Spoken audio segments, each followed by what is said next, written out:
Sans plus tarder, on va pas attendre les retardataires. D'entrée de jeu, je vous souhaite vraiment la bienvenue et j'espère vraiment que votre journée s'est très bien passée.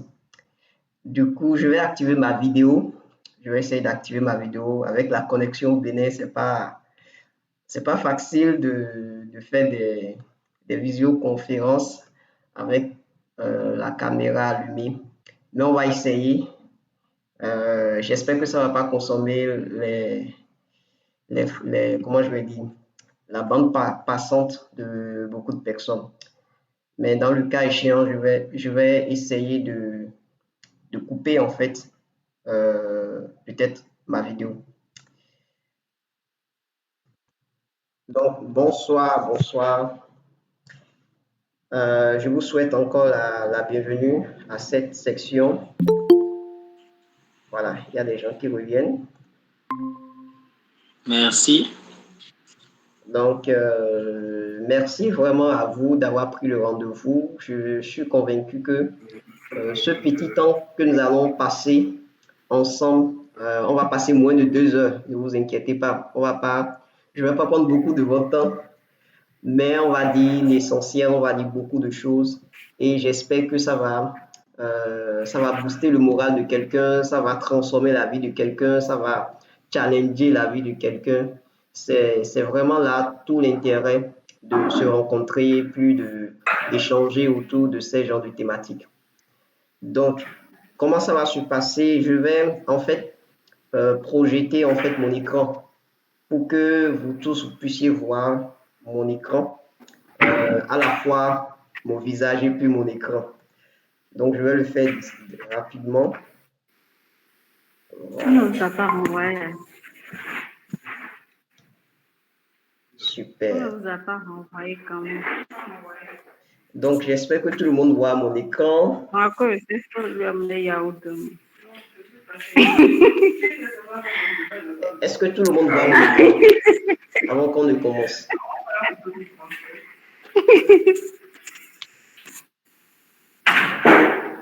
Est-ce que tout le monde voit mon écran? Regina, Hubert, Elcano, est-ce que vous arrivez à voir mon écran? C'est-à-dire, Oui. voilà, super. Donc, sans plus tarder, je vais démarrer. Donc, à certains moments, vous allez me voir, je vais peut-être, je vais peut-être désactiver ma vidéo pour pouvoir faire entrer des gens dans la salle parce que sûrement, je suis convaincu qu'il y a des gens qui vont, quand on va démarrer, ils viendront nous rejoindre. Donc, ça va un peu gêner le bon déroulement de cette section. Mais c'est pas grave, on va faire avec, puisque nous aimons beaucoup le retard. Alors, donc, ce soir le thème qui nous réunit ensemble, c'est maximiser ses talents pour une vie comblée et sans regret. Maximiser ses talents pour une vie comblée et sans regret. Comme vous le savez, je suis convaincu que vous avez vu probablement l'affiche Vous dites, peut-être dans à les réseaux demande. sociaux, etc. Et donc, ça vous a plu. Donc, j'imagine que si vous êtes ici dans cette Non, session, demain, si vous avez pris le temps, si vous avez nous ne réservé pas plus de envoyer la votre liste. temps, Après, pas la poliante, c'est fini. excusez-moi, C'est fini. je vais couper un peu les Après, micros ne demandez plus pour que ça d'avis. puisse, pour qu'on puisse être, qu'on ne soit pas dérangé. Voilà. Merci beaucoup. Donc, je reprojette. Alors, comme je disais, si vous avez pris, je vais dire peut-être 2 heures de votre temps, ou en tout cas 2 heures peut-être de votre temps ce soir pour pouvoir suivre cette session, c'est probablement parce que la thématique autour de laquelle nous allons échanger ce soir vous intéresse et ça vous parle probablement. Et je suis convaincu que avant que vous ne bougiez en fait de cette session, vous aurez les réponses. Et même si vous n'avez pas des réponses, vous aurez quand même des éléments qui vont vous permettre en fait de trouver en fait vos propres réponses. Parce que l'objectif n'est pas de donner des réponses aux gens, mais l'objectif à travers ces sessions, à travers en fait ces webinaires, c'est de permettre en fait à tout un chacun de nous de trouver ses propres réponses. Voilà. Donc, comme je disais, le thème c'est maximiser ses talents pour une vie comblée et sans regret. Voilà. Pour ceux qui ne me connaissent pas, mon nom c'est Rustica Cordoba. Donc, j'ai beaucoup de casquettes, mais ce soir, je ne vais pas tout déballer. C'est vrai que je travaille beaucoup avec des entreprises, avec des entrepreneurs, donc dans le domaine du marketing et de la stratégie commerciale. Mais ce n'est pas forcément ça qui nous réunit ce soir. C'est vraiment pas ça. C'est pas cette casquette-là je vais dire, que je vais porter ce soir. C'est plutôt une casquette de conseiller, voilà, pas en développement personnel, mais en orientation professionnelle. Parce que la thématique autour de laquelle notre échange va se dérouler, c'est vraiment quelque chose qui relève de l'orientation professionnelle, bien de l'orientation personnelle. Donc, ce n'est pas quelque chose qu'on apprend à l'école, ce n'est pas quelque chose qu'on va nous enseigner à l'école, ni, je ne sais pas, à un endroit donné, non, mais c'est quelque chose que la vie t'apprend. C'est quelque chose que toi-même, en fait, tu essaies de développer en toi parce que tu es né avec, parce que voilà, tu as découvert quelque chose que tu peux faire facilement et qui te distingue, en fait, de plusieurs autres personnes. Donc, ce qui est clair, cette découverte va nous aider dans notre vie professionnelle, dans notre vie matrimoniale, peut-être. Ça va nous aider sûrement dans notre vie, je ne sais pas, relationnelle avec d'autres personnes, parce que c'est très, très, très transversal.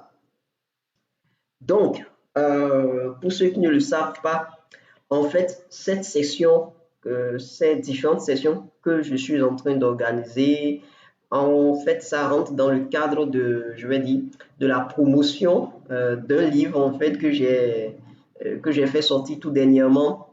Et je crois que peut-être certains parmi vous l'ont déjà lu, d'autres ne l'ont pas encore lu. Et vraiment, je pense que c'est aussi l'occasion de, voilà, de vous convier en fait à vous approprier en fait ce bouquin parce que ça va vraiment vous aider. J'en suis convaincu, ça va vraiment vous aider.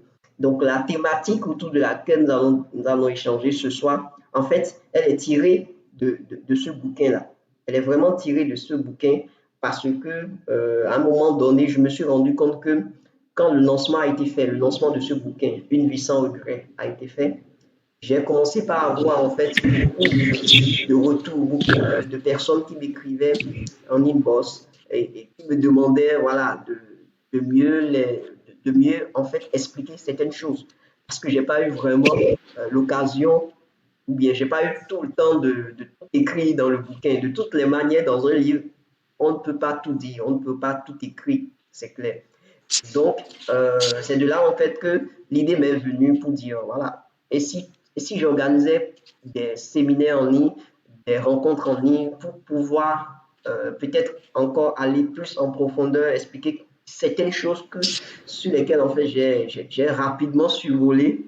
Donc, ça permettra vraiment à beaucoup de personnes de comprendre le fond des choses. Donc, voilà, donc je veux vraiment vous exhorter à vous approprier en fait ce bouquin, Une vie sans regret. Alors, comment ça va se faire ce soir? Je vais vraiment nous prier parce que nous sommes en ligne. Je vais vraiment nous prier que nos échanges en fait se fassent avec courtoisie et surtout, que les micros soient fermés. Que les micros soient fermés afin de ne pas perturber en fait les échanges. Parce que quand un micro est ouvert et que voilà, autour de nous, il y a du bruit, il y a des gens qui parlent, ce n'est pas bien entendre. Donc, je vais vraiment nous exhorter à garder en fait nos micros fermés euh, jusqu'à ce que en fait je ne termine et que par exemple si quelqu'un prend la parole pour parler que les autres puissent fermer le micro en attendant que la personne ne finisse. Donc ça c'est une première règle pour qu'on puisse vraiment s'entendre, se comprendre et aller plus vite. La deuxième règle c'est vraiment à ce que vous puissiez poser en fait vos questions. n'hésitez pas vraiment à poser des questions, mais gardez les questions peut-être à la fin de la session parce que j'imagine que probablement quand je vais dire certaines choses, voilà, ça va toucher certains aspects peut-être de votre vie, je ne sais pas trop, mais ça va peut-être soulever ou bien susciter en fait des questions. Donc, n'hésitez pas, réservez ces questions-là, écrivez-les quelque part. Si vous n'avez pas en fait un calepin, je vous en prie, gardez un calepin à côté de vous rapidement et un stylo pour pouvoir noter en fait vos questions. Et donc, à la fin, on pourra répondre à ces questions-là. Ou, si vous voulez, vous pouvez écrire vos questions dans le chat. D'accord? Vous pouvez écrire vos questions dans le chat pour qu'à la fin, on puisse y répondre. Et en troisième lieu, il n'y a pas de questions bêtes. Il n'y a pas de questions bêtes. Donc, franchement, nous sommes ici pour donner, pour recevoir, donc pour apprendre mutuellement de tout un chacun de nous. Et donc, vraiment, j'imagine que des questions de quelqu'un pourraient éclairer d'autres personnes ou bien des réponses que quelqu'un pourrait apporter ici, des expériences de vie qui pourraient apporter, vont probablement aider quelqu'un qui entend. Voilà. Donc, c'est juste pour dire que je ne suis pas celui qui va donner voilà, la connaissance totale dans cette thématique parce que j'imagine, je suis convaincu que tous autant que nous sommes, nous avons eu nos expériences par rapport à ce thème-là qui est lié au talent. Donc voilà à peu près vraiment les trois règles que je voudrais instituer d'entrée de jeu avant qu'on ne démarre cette session-là. Alors, de quoi allons-nous parler ce soir?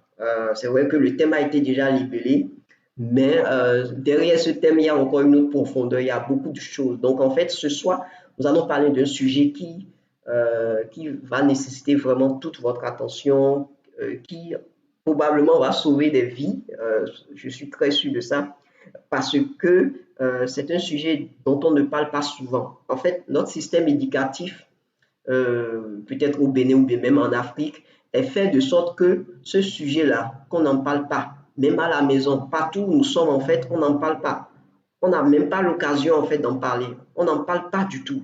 Pas du tout. Je peux vous garantir que si je vous posais la question de savoir, est-ce que depuis peut-être votre CI, votre maternelle, est-ce qu'on vous a parlé de votre talent? Est-ce qu'on a travaillé sur votre talent? Est-ce que vous avez pris du temps pour travailler sur vos talents? Est-ce qu'on vous a fait passer par des tests pour que vous puissiez découvrir c'est quoi vos talents? Donc, vous allez remarquer que finalement, en fait, on apprend beaucoup de choses à l'école, on apprend beaucoup de choses dans la vie, mais en réalité, on ne prend pas beaucoup de temps sur nous-mêmes pour nous poser en fait les bonnes questions, pour comprendre c'est quoi en fait mes talents, c'est quoi, qu'est-ce que j'ai, quelle habilité j'ai, qu'est-ce qui me fascine, qu'est-ce qui me passionne, etc. Donc, c'est vraiment un sujet qui va sauver des vies, je suis convaincu, qui va créer le déclic chez certaines personnes. Pourquoi? Parce que c'est des sujets sur lesquels l'école ne nous donne pas le temps pour pouvoir travailler sur ces sujets-là. Et quand on quitte en fait l'école et quand on a les diplômes et qu'on commence en fait par travailler, on se rend bien compte que le quotidien, c'est-à-dire je me lève le matin, je me prépare, je vais au boulot, je travaille, je reviens le soir, et puis voilà, après le lendemain, je dors, je me lève, je vais au boulot, je reviens. Et donc, pendant près de 30 ans, voilà, pendant près de 30 ans, on ne fait que ça. Donc finalement, on se demande, mais à la fin de notre vie, on se rend bien compte que finalement, on n'a pas fait en fait quelque chose, on n'a pas développé nos talents, on n'a pas travaillé en fait sur nous-mêmes. On n'a fait que travailler pour les autres. On n'a fait que travailler en fait pour gagner de l'argent. Mais on n'a pas travaillé pour nous améliorer, pour pouvoir en fait servir quelque chose à ceux qui sont autour de nous. Et c'est vraiment l'objectif de ce sujet-là. Et c'est aussi l'objectif des trois séminaires que nous avons fait, donc des trois thématiques. C'est vraiment de se dire, OK, au-delà de tout ce que je fais au boulot, au-delà de tout ce qu'on m'a appris, etc., au-delà de tout ça, là, qu'est-ce que j'ai et qui est propre à moi, qui fait c'est pas, ma marque personnelle et comment je fais pour travailler dessus, comment je fais pour maximiser, comment je fais pour exploiter ce potentiel qui est en moi. Et c'est là, en fait, tout l'intérêt de ce dont on va parler ce soir. Mais avant d'aller dans le vif du sujet, en fait, je voudrais vous poser trois questions, vraiment trois questions que j'imagine que jusque-là, peut-être la plupart d'entre vous, vous ne vous êtes pas posé ces genres de questions. Et c'est important de se les poser parce que euh, de toutes les manières, à un moment donné de votre vie, ces questions vont revenir vers vous. C'est clair. Donc, il vaut mieux se les poser maintenant afin de te donner des réponses à ces questions pour que finalement on puisse voilà, réorienter nos vies. Donc, la toute première question que je m'en vais vous poser est celle-ci. Imaginez un instant que vous n'avez plus besoin de travailler pour avoir de l'argent. Imaginez un instant que voilà, tous vos besoins d'argent aient été résolus. Donc, vous avez votre compte en banque, vous avez de l'argent. S'il vous plaît, est-ce que vous pouvez couper le micro? Excusez-moi, je vais couper le micro de la personne.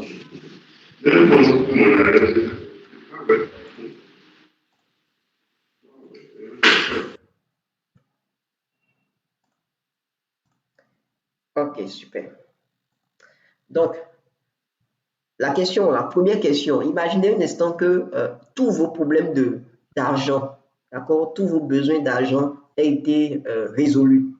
Et donc, vous vous levez un jour et vous constatez finalement que vous n'avez plus besoin d'argent. C'est-à-dire que vous avez de l'argent. Donc, vous n'avez plus le souci de courir derrière l'argent. Donc, ma question est celle-ci.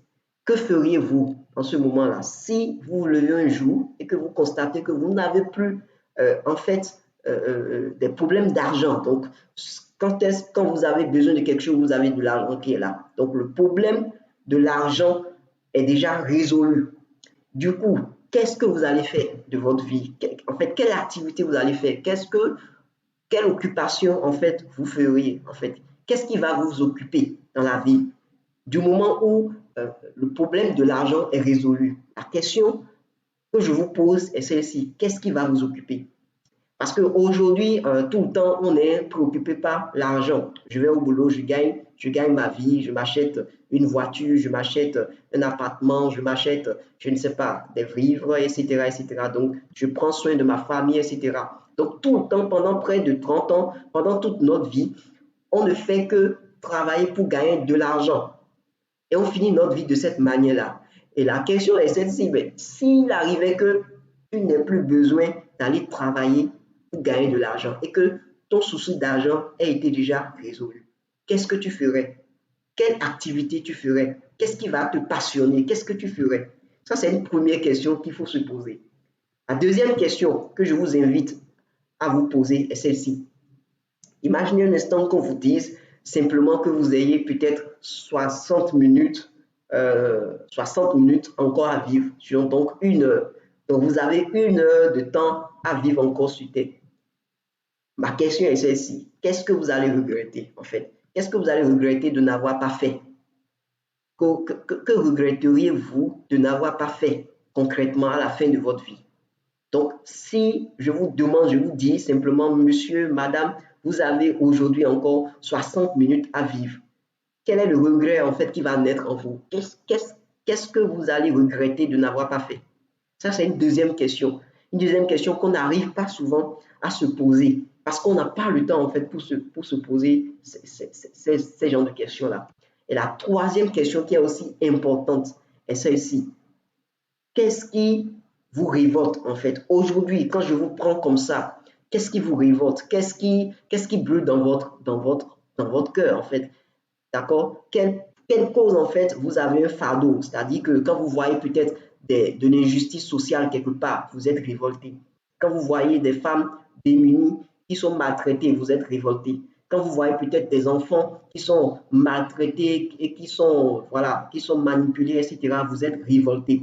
Et ça fait partie de vous, ça fait partie des choses qui vous frustrent, ça fait partie en fait des choses que quand vous voyez ça, vous avez envie de faire quelque chose, vous avez un fardeau par rapport à ça.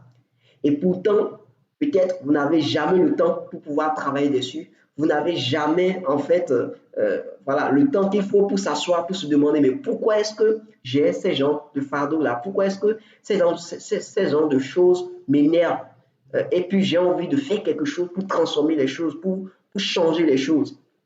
Mais pourtant, on ne se pose pas ces genres de questions-là. Et puis, on vit avec cette frustration jusqu'à la fin de nos vies, jusqu'à la fin de notre vie, sans se rendre compte qu'en fait, c'est là qu'il faut aller investir tout notre temps parce que c'est dans ce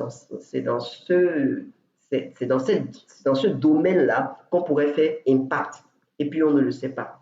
Mais pourtant, on est préoccupé par le quotidien, par le fait d'aller, comment je vais dire, d'aller à l'école, d'apprendre une leçon, d'avoir des diplômes, et voilà, de se marier, et après d'avoir un boulot, d'avoir des enfants, et puis la vie est comme ça, c'est fini.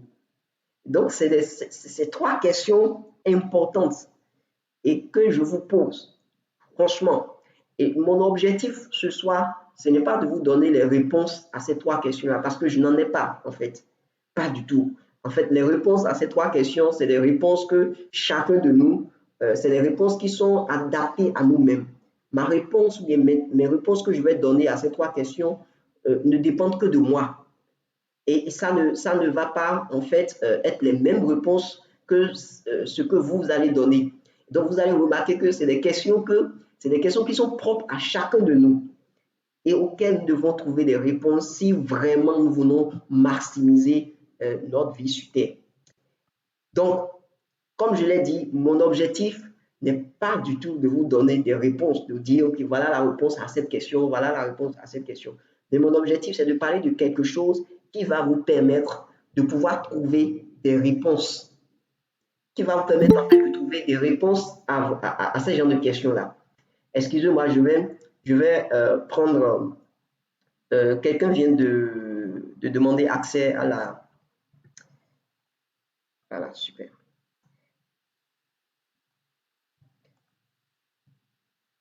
Excusez-moi. Donc, mon objectif n'est pas de vous donner des réponses toutes faites à ces trois questions, mais c'est de vous donner quelque chose, c'est de parler de quelque chose qui, en fait, va vous aider à trouver vos propres réponses. Mais avant de continuer, j'ai une statistique, en fait, à vous, à partager avec vous, 70%. En fait, je voudrais vraiment que, avant de quitter cette session, que vous reteniez vraiment cette statistique-là. Si vous avez tout oublié, tout ce que j'aurais pu raconter, voilà, aujourd'hui, je vous en prie, gardez en fait cette statistique-là, 70%. 70%, c'est quoi? 70%, c'est le nombre de personnes, d'accord, qui n'arrivent pas à trouver la réponse à ces trois questions-là. Les trois questions dont je viens de vous parler. La première question, si vous n'avez plus besoin de courir derrière l'argent, qu'est-ce que vous allez faire? Deuxième question, si on vous disait que vous aviez juste 60 minutes de vie encore sur Terre, qu'est-ce que vous allez regretter de n'avoir pas fait? Et troisième question, qu'est-ce qui aujourd'hui crée en vous de la frustration? Pour quelle cause en fait vous avez un fardeau? Voilà les trois questions. Et ces trois questions, je vous rassure que près de 70% des gens qui se retrouvent sur la Terre n'arrivent pas à se les poser, et elles n'arrivent pas à trouver les bonnes réponses qu'il faut. Donc, ce soir, en fait, j'ose croire que vous ne serez pas, ou bien vous ne serez plus à la fin de cette session, vous ne serez plus dans, comment je vais dire, le lot de ces 70%, mais que vous allez virer, en fait, vers le lot de ceux-là qui sont dans les 30%. Donc, 70%, 7 personnes sur 10, quand vous allez prendre 10 personnes et que vous allez compter, vous allez vous rendre compte qu'en fait, il y a au moins 7 personnes qui ne se sont jamais posé ces trois questions, qui n'ont même pas eu le temps de se les poser. Pourquoi? Parce qu'ils étaient tout le temps derrière l'argent. Je mange, je me lève le matin, je me prépare, je vais au boulot, et puis je gagne l'argent, je gagne mon salaire à la fin du mois. Donc, en fait, le gain de l'argent, la poursuite de l'argent les empêche de s'asseoir et de se poser ces trois bonnes questions. Première chose. Deuxième chose, c'est les biens matériels. Je veux une belle voiture. Je veux en fait une belle maison. Donc, je cours pour que je puisse être sécurisé d'un point de vue social ou matériel ou financier, etc.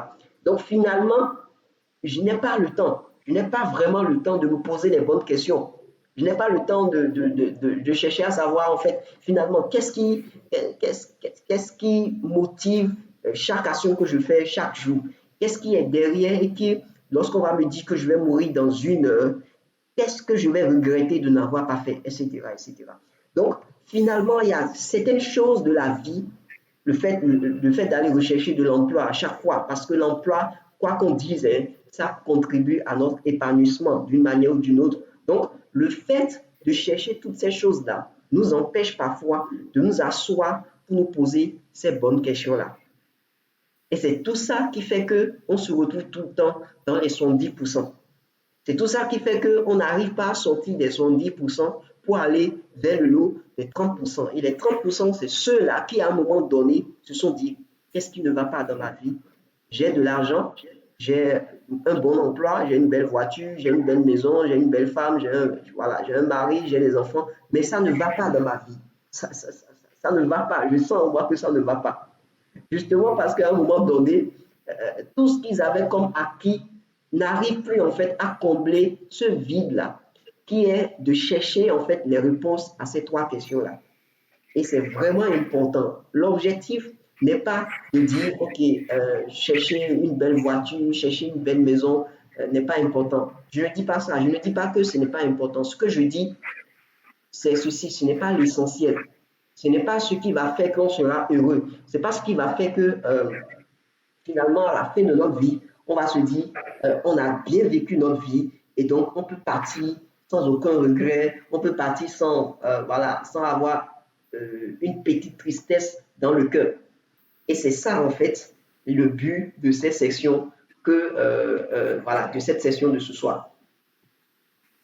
Donc, comme vous l'auriez remarqué, ce soir, nous allons parler du talent. Nous allons parler du talent. Donc, mon objectif ce soir, c'est vraiment de vous montrer en fait, c'est de vous montrer une nouvelle perception de ce qu'on appelle talent. Je suis très sûr que si je vous demandez qu'est-ce que vous entendez par talent, c'est quoi un talent pour vous, vous allez me donner beaucoup, en fait, beaucoup de définitions, beaucoup d'images que vous avez, beaucoup de perceptions que vous avez du talent. Mais ce que je sais est ceci, c'est-à-dire que tant que vous n'avez pas changé votre perception de quelque chose, vous n'allez pas évoluer en fait.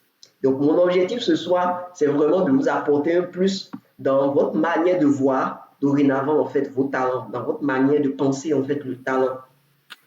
Donc si je vous posais peut-être la question de savoir c'est quoi un talent, je suis très sûr que beaucoup de personnes vont me dire oui, c'est une capacité, c'est un don, c'est une habilité, etc. Oui, c'est vrai, c'est un don, c'est une habilité que vous avez, c'est quelque chose que vous avez en vous. Et vous n'avez pas appris ça quelque part. On ne vous a pas enseigné ça. On n'a pas, vous n'avez pas reçu un cours ou bien un diplôme pour ça, pas du tout.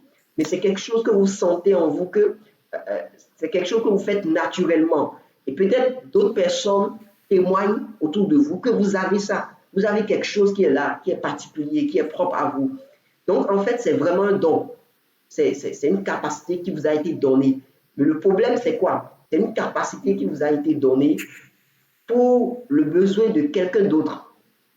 En fait, c'est un don qui vous a été remis, c'est une habilité que vous avez, mais qui doit être au service du besoin d'autres personnes. Imaginons un instant que je sache chanter, j'ai une belle voix. Je n'ai pas appris à chanter quelque part, je ne suis pas allé dans une école de chant, etc. Mais quand je suis né comme ça, voilà, j'ai une très belle voix pour pouvoir chanter. Une très belle voix. Donc, je n'ai pas eu le diplôme pour chanter. Mais je sais chanter. Je ne dégage pas, je ne chante pas faux, etc. Donc, cette habilité que j'ai là, ce n'est pas pour moi, en fait. C'est parce que quand je vais me mettre à chanter, il y aura d'autres personnes qui vont m'écouter et qui vont se sentir à l'aise. Vous savez, il y a des chants qu'on écoute, il y a des voix qu'on écoute et ça nous apaise. Donc, en fait, ces capacités-là ne sont pas pour ces gens qui l'ont, mais c'est vraiment pour les gens qui en ont besoin. Donc, si vous avez une belle voix, la belle voix que vous avez n'est pas foncièrement pour vous-même. Ce n'est pas foncièrement pour votre propre bénéfice. C'est d'abord, en réalité, pour le bénéfice de quelqu'un d'autre. Donc, en fait, quel que soit ce qu'on va dire, le talent, même si ça provient de, je sais pas, de Dieu ou bien de quelqu'un, de toutes les manières, ce que vous avez là comme habileté naturelle, c'est pour le mettre en fait au service de d'autres personnes, au service du besoin d'autres personnes. Ça, c'est la première chose. La deuxième chose, en fait, c'est votre talent, c'est comme une réponse. Je voudrais vraiment que vous voyez le talent comme une réponse aux problèmes des gens, une réponse aux problèmes des gens qui sont autour de vous. C'est pas pour vous-même en réalité. Le talent se met au service de quelqu'un d'autre. Ça se met au service de quelqu'un d'autre. Et c'est vraiment l'essence même du talent, ça. Un talent n'est jamais pour soi-même. Un talent, c'est pour quelqu'un d'autre. Donc, c'est pour apporter une réponse à quelqu'un. C'est pour donner, je ne sais pas, de la satisfaction à quelqu'un. Je ne sais pas si vous lisez la Bible, mais moi, je le lis, je la lis plutôt. Et je vais tirer en fait un petit exemple de la Bible. Il y a une histoire extraordinaire que la Bible nous raconte, qui est l'histoire de David et du roi Saül. Donc, la Bible dit que Saül était un peu dérangé par un démon, pas des démons en fait.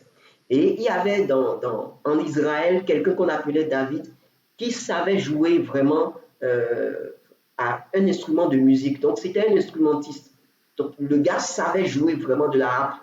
Et donc, ils ont invité David à rentrer dans le palais pour pouvoir jouer cet instrument-là. Il n'a pas appris quelque part. Il était doté de cette capacité. C'était une habileté naturelle qu'il avait. Donc, il savait jouer de la harpe. Donc, quand il venait jouer de la harpe, qu'est-ce qui se passait? La Bible dit que quand il jouait de la harpe, le démon lâchait en fait l'esprit de Saül. Donc, vous voyez que en fait, cette habileté que David avait, ce n'était pas pour lui-même en réalité. C'était pour répondre à un besoin que d'autres personnes auraient eu, comme Saül. C'est exactement la logique dans laquelle vous devez rester quand vous êtes en train de voir vos talents, quand vous êtes en train de travailler sur vos talents. Vous devez comprendre que ce talent, bien, les talents que vous avez, les habiletés que vous avez, ce n'est pas pour vous-même, c'est pour quelqu'un d'autre. C'est parce que quelqu'un d'autre autour de vous, d'accord, a des problèmes, a des besoins. Et ce quelqu'un d'autre-là a besoin que vous exerciez ce talent pour donner de la réponse à son problème. C'est tout. Donc, quand vous pensez de cette manière, beaucoup de choses vont commencer en fait à changer dans votre manière de voir votre talent. Et la troisième chose, en fait, votre talent, c'est comme une arme, c'est une puissance que vous avez, c'est vraiment un équipement. Comment je vais dire, le schéma ou bien l'image que je voudrais vraiment que vous ayez dans la tête, c'est l'image en fait d'un guerrier, c'est l'image de quelqu'un qui est équipé, qui a une armure en fait, qui a un bouclier, qui a une épée, qui a vraiment un casque, etc. Donc en fait, voyez-vous comme un guerrier qui est équipé de quelque chose. Et ce quelque chose-là, c'est votre talent. Ce sont vos talents. Vos talents représentent en fait votre bouclier, votre épée, votre, je ne sais pas comment je vais encore dire, vos souliers, etc., etc. Donc, quand vous voyez en fait la chose de cette manière, vous vous rendez compte que quand vous voyez les choses de cette manière, vous vous rendez compte que en fait, ce que vous avez en vous là, c'est une armure en fait pour accomplir une mission de vie.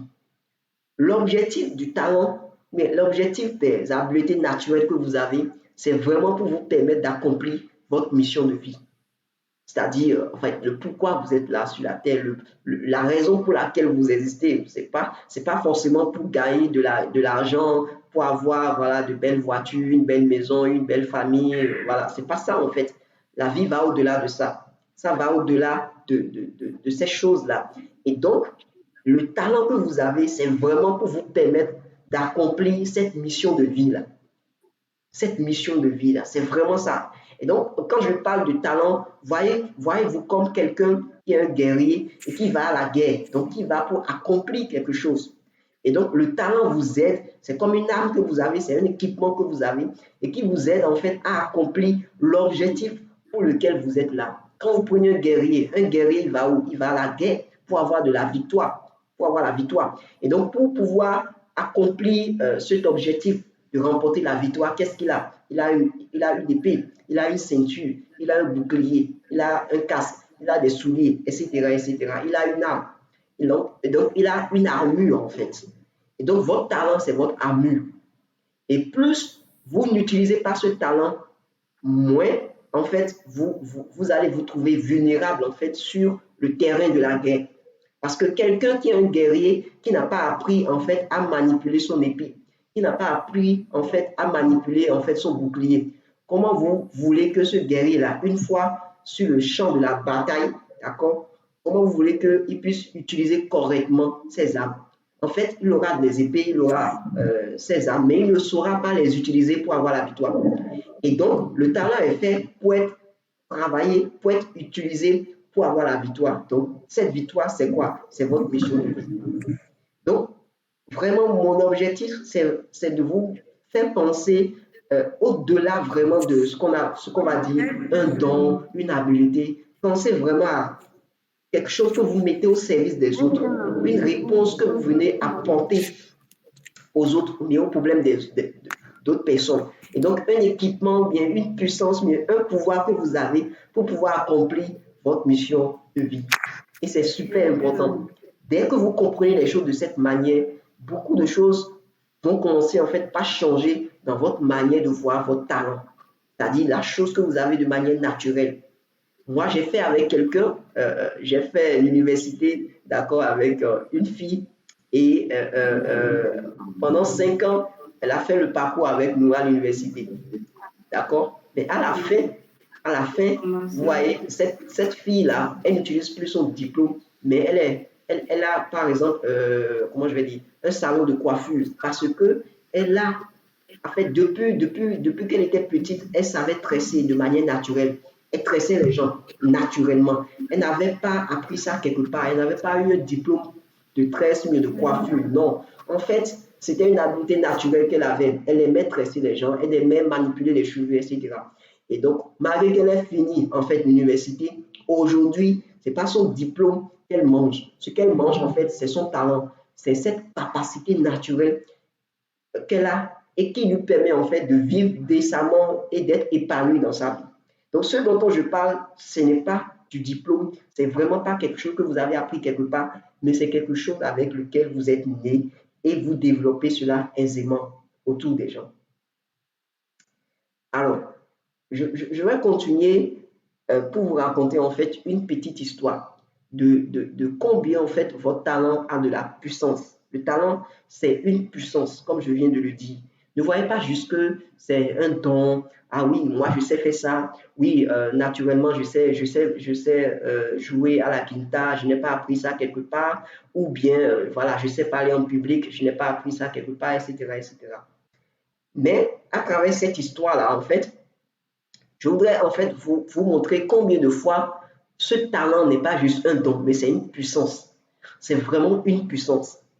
Et je me réfère encore à la Bible, puisque voilà, comment je vais dire, c'est le livre que j'aime beaucoup lire. Peu importe que nous soyons d'un bord religieux ou pas, ce n'est pas en fait, c'est pas ça l'objectif de cette session-là. Ce n'est pas du tout ça. Mais l'objectif, c'est vraiment de nous montrer quelque chose. C'est vraiment de nous montrer jusqu'à quel point Dieu, ou bien la nature, nous a dotés d'une puissance extraordinaire. Alors, je vais prendre cette histoire de quelqu'un qu'on appelle dans la Bible Lucifer. D'accord? L'histoire est racontée dans la Bible de manière subtile. Et donc, cette histoire raconte ceci. Elle raconte que dans la Bible, en fait, il y a quelqu'un qu'on appelait Lucifer. C'était un ange qui avait une certaine capacité. D'accord? Et la Bible raconte que cet ange-là, dans le ciel, Dieu l'avait doté d'un certain nombre de capacités. Il était capable de faire des choses extraordinaires, vraiment des choses extraordinaires. Mais quelque chose s'est passé à un moment donné. Ce qui s'est passé, c'est que cet ange-là a commencé par convoiter le trône de Dieu. Il a commencé par vouloir être à la place de Dieu. Et à cause de cette capacité qu'il avait, ce talent qu'il avait, d'accord, il a pu convaincre, comment je vais dire, un tiers des anges. Un tiers des anges. Il a pu convaincre un tiers des anges à se rebeller contre Dieu. Je ne sais pas si vous lisez la Bible et je ne sais pas aussi si vous croyez en cette histoire. Mais le but n'est pas ça. Le but est de prendre en fait cette histoire et de vous montrer en fait quelque chose qui se cache derrière. Nous voyons en fait dans cette histoire quelqu'un qui a une capacité naturelle. Il n'a pas appris ça quelque part. Il a une capacité naturelle de dégager de la lumière, de pouvoir, comment je vais dire, animer en fait le ciel. Parce qu'il il était vraiment le chef d'orchestre en fait au ciel. Et donc c'était une capacité que Dieu lui avait donnée naturellement. Et donc, quand il voyait cette capacité, la Bible dit que l'orgueil en fait, est monté en lui. Et à un moment donné, il a commencé par convoiter le trône de Dieu. Et à cause de cette capacité qu'il avait, il avait su convaincre un tiers des anges. On ne sait pas combien les anges étaient au ciel, on ne le saura pas. Mais ce qu'on sait juste, c'est qu'il a pu convaincre un tiers des anges à pouvoir se rattacher ou bien à pouvoir se rallier en fait à sa cause. Et donc, ce que moi je veux vous faire comprendre, c'est ceci. Vous voyez, un tiers des anges ont choisi le talent de Lucifer au lieu de Dieu. Je ne sais pas si vous comprenez un peu, si vous voyez un peu ce que je dis. C'est-à-dire qu'un tiers des anges ont fait le choix. En fait, ils ont porté leur choix sur le talent au lieu de choisir Dieu. Donc, c'est ça en fait la puissance du talent. Le talent a la capacité de vous faire drainer beaucoup de personnes autour de vous. Quand vous manifestez votre talent, quand vous manifestez en fait votre habileté naturelle et quand vous l'exploitez de manière vraiment maximale, vous allez vous rendre compte que en fait, naturellement, sans faire beaucoup d'efforts, des gens vont commencer par vous suivre. Des gens vont commencer en fait par croire en vous. Les gens vont commencer par être inspirés par vous. Pourquoi? À cause du talent. Rien que à cause du talent que vous avez. Et dans le monde aujourd'hui, nous avons plein comment je vais dire, d'exemples, plein d'exemples. Regardez juste autour de vous, vous allez voir des gens qui, à cause d'un seul talent, il y a des millions et des millions de personnes qui les suivent, rien qu'à cause d'un seul talent. Parce que peut-être ils savent chanter, parce que peut-être ils ont du charisme, etc., etc. Rien qu'à cause d'un seul talent, d'accord, des millions de personnes sont drainées en fait par en fait ce seul talent-là. Donc c'est juste pour vous dire que le talent a de la puissance. Quand vous savez l'utiliser, quand vous savez l'exploiter, quand vous savez le révéler aux gens, vous allez remarquer que naturellement, des gens vont vous accompagner, des gens vont vous suivre naturellement. Et vous n'avez pas besoin de faire beaucoup de choses. Pas besoin de faire beaucoup de choses. Pas besoin de faire beaucoup de choses parce que beaucoup de personnes vont être inspirées par vous à cause de ce talent que vous avez. Et c'est justement ce qu'on peut tirer en fait de l'histoire de Lucifer, ça, au-delà de la partie négative qui est derrière. Mais ce que je veux vous faire comprendre, c'est jusqu'à quel point votre talent est puissant, jusqu'à quel point l'habileté naturelle que Dieu vous a donnée, ou bien que la nature vous a donnée là, jusqu'à quel point cette habileté naturelle est puissante et elle est capable de drainer des gens autour de vous. Vous n'avez pas besoin de beaucoup de choses. Vous n'avez besoin juste que d'un seul talent pour changer le monde. Alors, c'est quoi le processus? Le processus par lequel on arrive avec ce talent-là à faire drainer beaucoup de personnes autour de nous. Comment est-ce qu'à partir d'un seul talent, je peux arriver en fait à inspirer des milliers de personnes, des millions de personnes? Comment j'arrive à le faire? Je vais vous donner en fait un modèle de processus. Ce n'est pas, comment je vais dire, le modèle absolu, mais c'est juste une illustration pour vous montrer en fait quel est le cheminement, par quel cheminement en fait vous devez prendre pour pouvoir faire de votre talent une source d'inspiration, pour pouvoir maximiser en fait votre talent.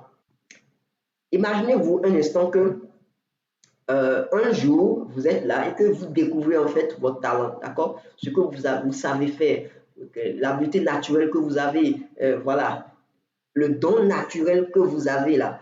Un jour vous vous rendez compte que vous avez ça, vous avez quelque chose en vous que les gens se disent waouh, ça c'est bon, tu as appris ça où? Ah, je n'ai pas appris ça quelque part, voilà, je sais le faire naturellement. Et donc ça, c'est votre talent. Donc ça, c'est le premier palier. Je pense qu'il y a quelqu'un qui demande l'accès dans le forum. Excusez-moi. Voilà. Donc, je reprojette.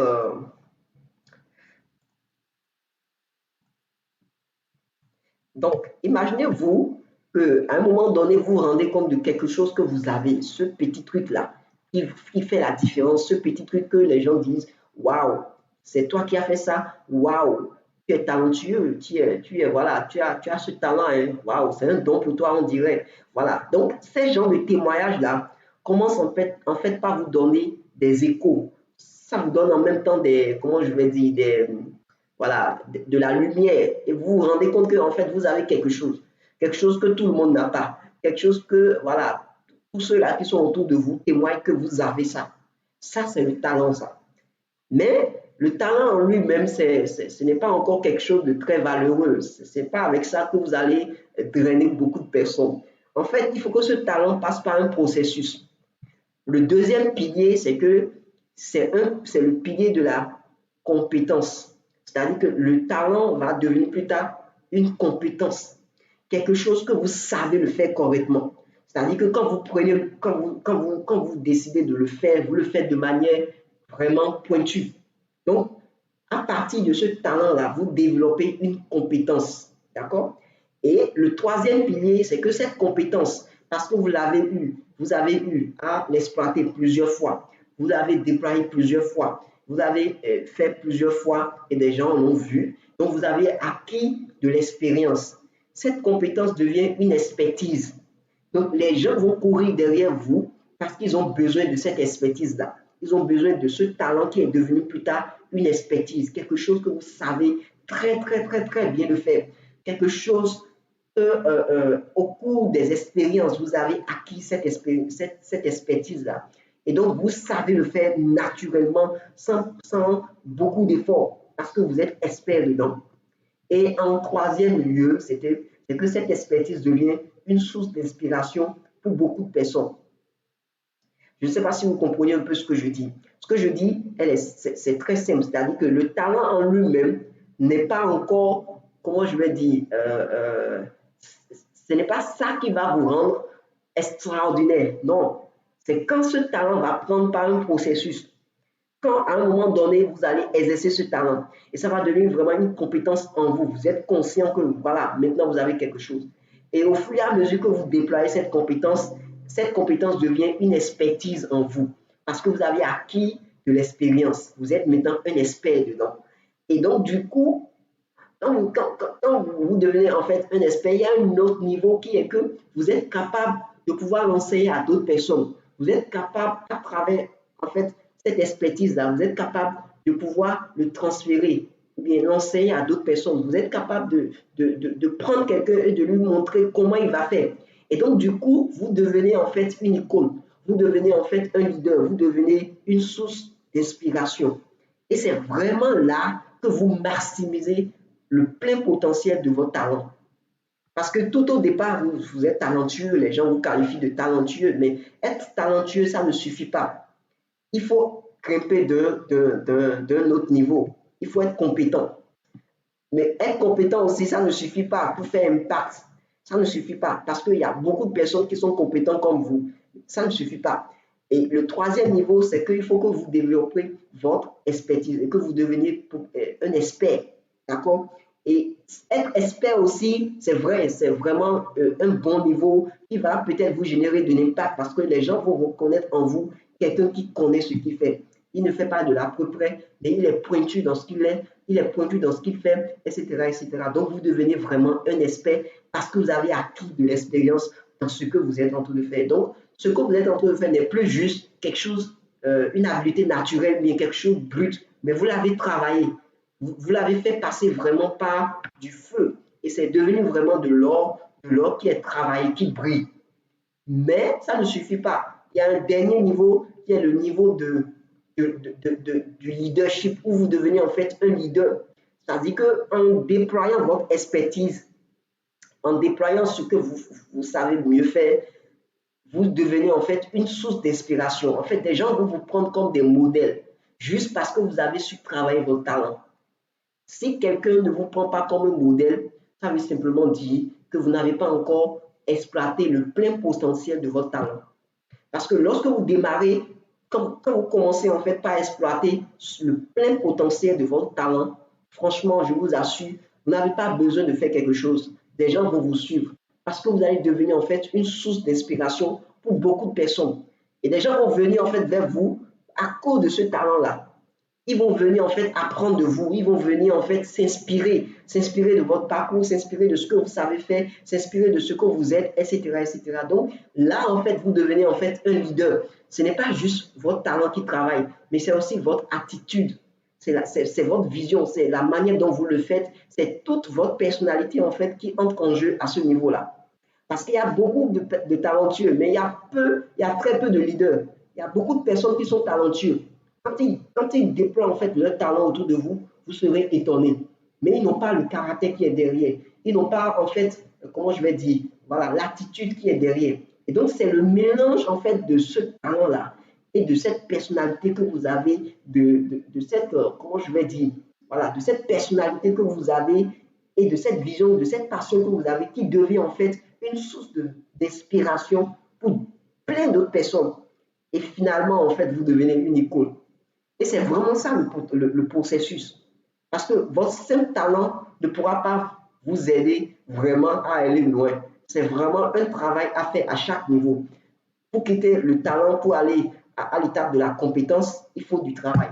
Pour quitter l'étape de la compétence, pour aller à l'étape de l'expertise, il faut du travail. Et de la même manière, pour quitter l'étape de l'expertise et pour aller à l'étape de l'inspiration, il faut du travail. Et c'est ça, en fait, le processus que je vous propose ici. Comment transformer, comment maximiser son talent, franchement. Et ce que je vous dis ici, c'est vraiment pour que ce talent-là que vous avez, bien, ce talent que vous avez puisse être maximisé. Qu'est-ce que ça veut dire maximiser? Maximiser veut dire simplement exploiter à l'optimum. C'est-à-dire que s'il y a 100 choses qui se retrouvent dans un sac, c'est que vous exploitez au maximum les 100 choses qui se retrouvent dans le sac. Donc, vous exploitez le plein potentiel de votre talent. C'est ce que ça veut dire. C'est l'exploiter, ce n'est pas l'exploiter à moitié, ni aux trois quarts, non. Mais je l'exploite au 100%, de manière optimale. C'est ça ce que ça veut dire maximiser son talent. Mais comment le faire en fait? Comment arriver à maximiser ce talent-là? Ce que je vous dis, ce que je veux vous dire ceci, c'est vraiment quand votre talent, d'accord, rencontre une vision, quand votre talent rencontre en fait une passion, quand votre talent rencontre une mission, et quand votre talent rencontre une foi, c'est à cette seule condition que vous pouvez maximiser vraiment votre talent. C'est-à-dire que la meilleure atmosphère dans laquelle vous devez rester pour que votre talent soit maximisé, c'est une atmosphère où vous avez déjà découvert votre vision de vie, vous avez découvert ce qui vous passionne, vous avez découvert votre mission, vous avez découvert une foi. Quand le talent est mélangé en fait à ces quatre choses-là, vous allez exploser, vous allez briller. C'est pour ça que souvent, quand on veut comment je vais dire, représenter les talents, on ne les représente pas des étoiles. Vous allez briller. Parce que le talent vous fait briller, en fait. Le talent vous fait briller. Ça vous fait briller. Mais ce n'est pas le diplôme qui vous fait briller. Ce n'est pas votre agent qui va vous faire briller. Non. En fait, c'est votre talent. Et pour que ce talent-là soit brille de toute sa lumière, c'est qu'il faut qu'il rencontre la vision. Parce que si vous n'avez pas une vision, franchement, il vous sera difficile d'exploiter vraiment le plein potentiel de votre talent. C'est impossible. Quand le talent rencontre une vision, ce talent devient vraiment excellent. Quand votre talent rencontre votre passion, vous devenez excellent. Quand votre talent est déployé dans votre mission, vous devenez excellent. Et quand votre talent se déploie avec de la foi, quelle que soit la foi que vous avez, mais quand vous agissez par la foi, d'accord, avec votre talent, vous pouvez faire de grands exploits.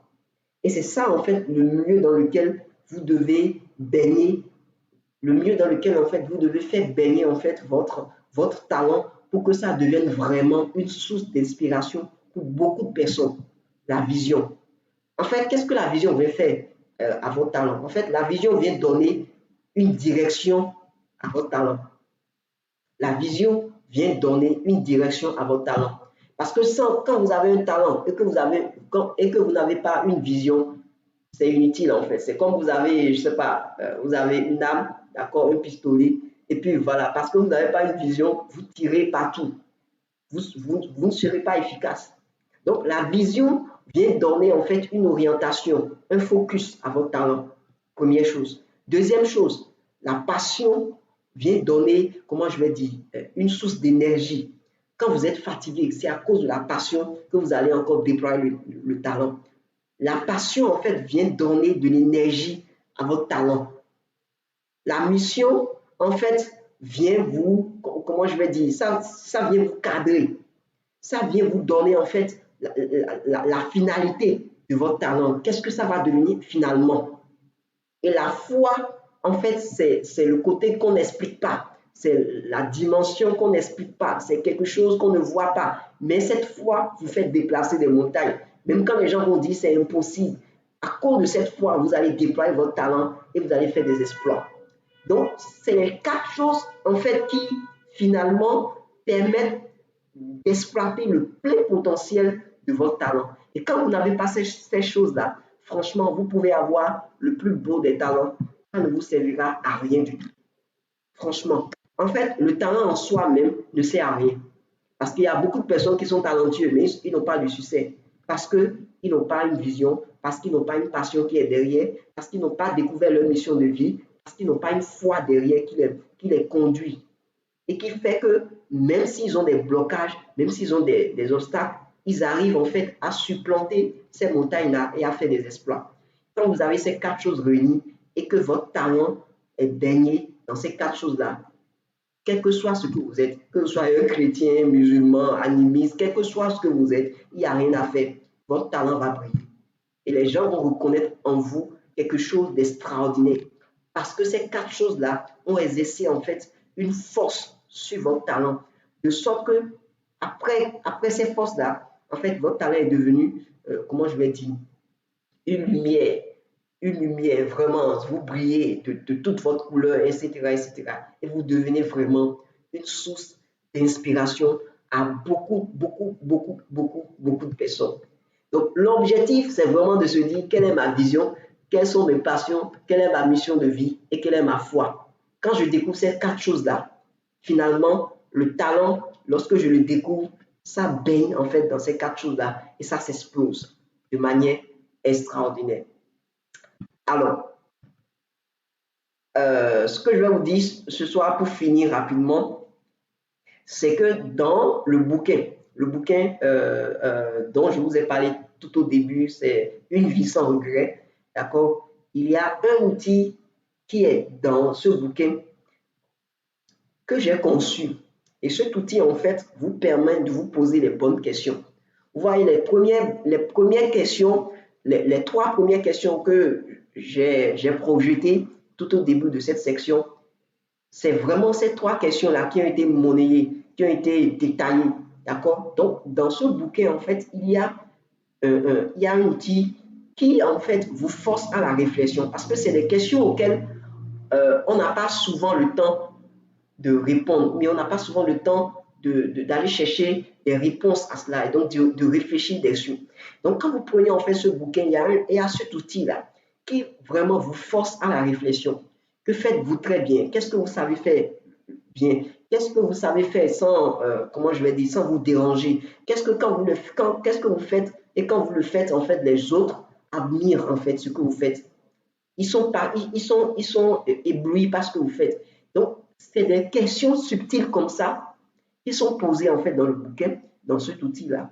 Et quand vous répondez en fait à ces questions, finalement, à la fin, vous vous rendez compte qu'en fait, il y a des choses qui vont se répéter.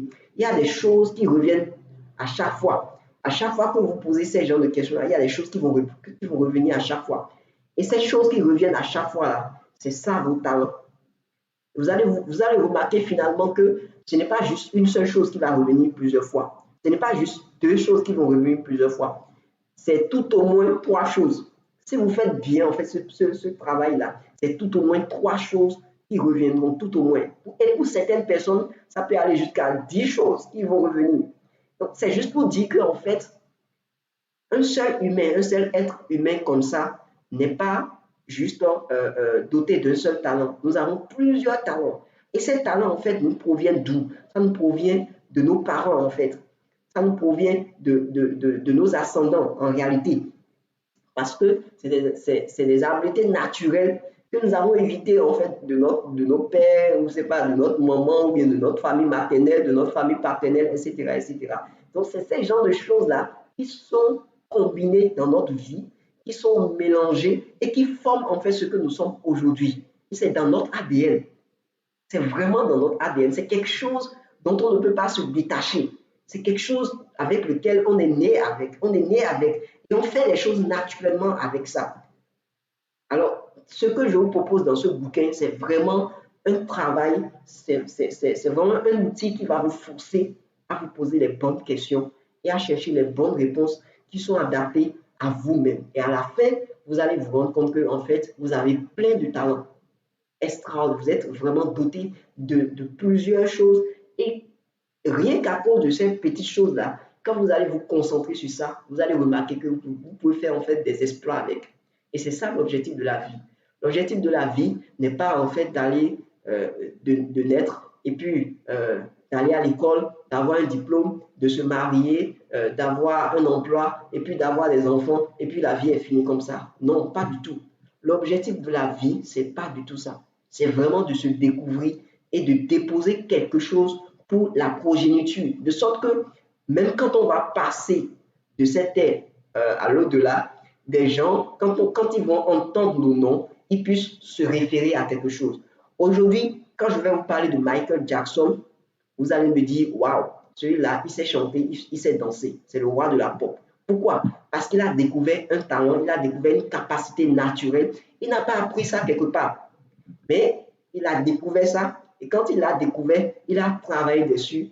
Et aujourd'hui, même après, peut-être 5 ans, 10 ans après sa mort, des gens continuent de parler de Michael Jackson. Donc, c'est juste pour vous dire qu'en fait, c'est ça, en fait, l'objectif de la vie. C'est pas voilà, d'apprendre un métier et puis, voilà, de les essayer et puis c'est fini. Non, c'est vraiment de faire de notre talent une expertise et une source d'inspiration pour que des gens derrière nous puissent dire, waouh, si celui-là a pu faire ça, moi aussi, je pourrais le faire. Et c'est ce que vraiment je vous propose dans ce bouquin, donc dans cette session-là. Donc voilà un peu ce que j'avais à partager avec vous, comment maximiser de manière extraordinaire ses dons et ses talents pour vivre une vie comblée, sans regret. Et voilà. Merci beaucoup pour votre attention. Et donc, nous venons de faire la toute première partie de cette section d'échange. Donc, la deuxième partie va consister vraiment à vous laisser la parole parce que j'imagine que des choses que j'ai dites, ça vous a fait penser à certaines choses que vous avez vécues, peut-être, je ne sais pas, ou bien ça a suscité en vous des questions. Donc, moi, personnellement, je suis vraiment intéressé de vous écouter, intéressé par vos questions, par, je ne sais pas, voilà, vos questions, mais même vos expériences pour quand même aider d'autres personnes à se découvrir et puis à se déployer. Merci beaucoup. Et donc, je vais vous laisser en fait le micro. Donc, si quelqu'un veut vraiment intervenir, vous êtes libre en fait de le faire. Voilà, il suffit juste d'activer en fait votre micro et de parler. Merci beaucoup. Alors, Regina, Hubert, Delcano, Louise, Osiris, n'hésitez pas. Est-ce que vous avez des questions par rapport à ce que je viens de voilà d'exposer avec vous? Et si vous êtes peut-être dans un milieu où vous n'avez pas vous n'avez pas la possibilité de parler, vous pouvez écrire dans le chat. N'hésitez pas à écrire dans le chat.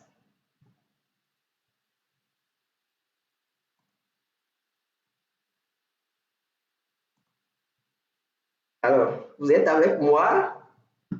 J'espère que je n'ai pas parlé dans le vide.